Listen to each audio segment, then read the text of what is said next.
नमस्कार, माझे नाव प्रिया गजानन हलगेकर. मी GSS महाविद्यालयाची विद्यार्थिनी BSc द्वितीय वर्षात शिकते.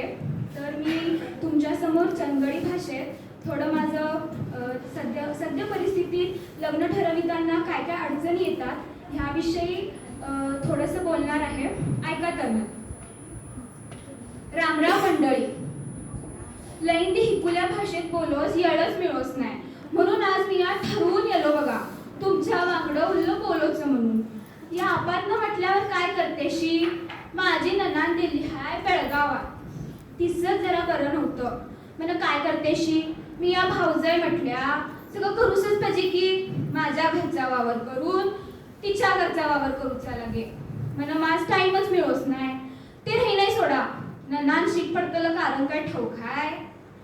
ते नंदेचं पार धाकलं पार यालाय लग्नास आणि कामास हाय कंपनीत आणि पगार बी मस्त चक्कोट आहे म्हण आम्ही भटजीयाकडे जाऊन त्या गोरीपर बाशिंबळ बघून येलाव आणि पोरिया बघतला ठरवलाव. म्हण पोरिया बघूच गेलाव. हिकून तिकून फोनाफोनी बी सुरू झाली. म्हण एकदा पोरीच्यांनी फोन केल्यानी पोरीस बघू शेवा म्हणून आणि म्हणा आम्ही बी लगी पोरात बोलवून घेतलं बंगलोर असणं आणि पार बी येल्लो आमचं हौस होती ना लग्नाची. म्हण येल्लं पोरी बघूच गेला. पोरीच्यानी घरात बोलवल्यानी बशिवल्यानी पाणी बिणी दिल्यानी पोरीचं घर तसं लई झाकपाक होतं. म्हण पोर येली आमची सरबत होऊन. पोर येल्याबरोबर पोरीकडे टक्का मक्का बघू सुरुवात केल्यानी. म्हण पोर बी दिसतोच लई चकोट होती सोडा. खरं अंगान लईच बारीक. बघतोय तर काय काठी साडी गुंडाळल्या सगळं. मी यावी म्हटलं माझ्या मनात अगे बाई मी यावी अशीच दिसते लग्नाच्या आधी.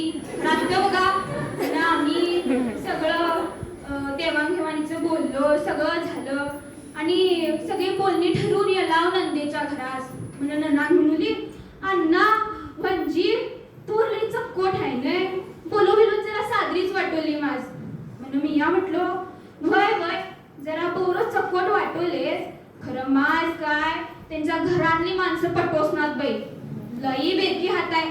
म्हण माझ्या हो माणसान असे डोळ्यावर वट्टावरून बघितले.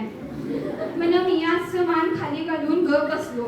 म्हण आमचा घो माणूस बोलला आऊ तिया काय विचार करू नको आणि सगळं व्यवस्थित होत आहे गे आणि पोऱ्या काय बक्कळे खजून बघूस गावतील असं तीच म्हणून याला आमच्या घरास आणि घरात शिवून मी माझा वावरास लागलो आणि दुसऱ्यांदी आणि मागणं फोन केल्यानी आणि पोरीच्यानी घर बघू शकतो म्हटल्यानी म्हणून मी सकाळ उठून माझा सगळा वावर आवारलो आणि गेलो नंदेच्या घरास आम्ही दोघं घोवायलो आणि गेला सगळी कामं हिकून तिकडी आणि तिकून इकडी कामं करून माझं कंबांडच वाकून येलो.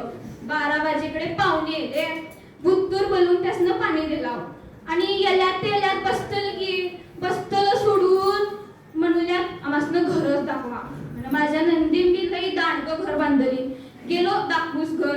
खरं घरात जरा करायला नव्हता हो म्हणून जरा साधं दिसतोच नाही ते. म्हण मी आमचं किचन बेडरूम बाथरूम सगळं दाखवलो आणि म्हण हाणलो चागी दिलाव बसले आणि बोलणी सुरू झाली. म्हण माझी ननान उठली म्हटली जरा पोराचं आणि पोरीचं मनात काय हाय ते बघा की. म्हण तेवढ्यात त्यांचा तो पोरीचा चुलता उठला आणि म्हणू लागला आमची पोरगी एकुलती एक हाय आणि तिचं कल्याण होतलच बघणार नाही आम्ही. कल्याण होतलं म्हणजे काय गे बाई. मी जरा असं करून बघितलो. मी म्हणू लागला आमासनं पोराचा पगाराची शिलीप दाखवा पोराचं रिकार्ड दाखवा आणि काय तो सिबिल स्कोर याला बघा कुठला तो बी बघता आणि तुम्ही बी जावा आणि घराची आणि शेताची बी कागदपत्र आणा जावा. गेला कागदपत्र आणून ठेवला पुढ्यात आणि बघतो तर काय सगळी आमचं त्यांचं ऐकून सगळी आमच्या घरातली गप्पूच बसली. गप्पूच बसल्यावर तेवढ्यात माझ्या नंदेचा पारा उठला आणि म्हणूली तुमच्या पोरीचं लगीन आमच्या पोराकडनं करणार हिस्सा काय इष्टेनीकडनं करणार हिस्सा. माझी म्हणजे म्हणू लागलीच बरोबर. पोर लई दिसतो सादरी हाय खरं ही तुमची घरातली माणसं लई बेरकी हात आहे बाई आणि आज बघितलोच मी या. राहून दे तुमची पोर घेऊन जावा घरास. आम्हासनं काय नकोच तुमचं लगीन आणि तवासनं माझी ननान हंगड्यास पडले बघा, अजून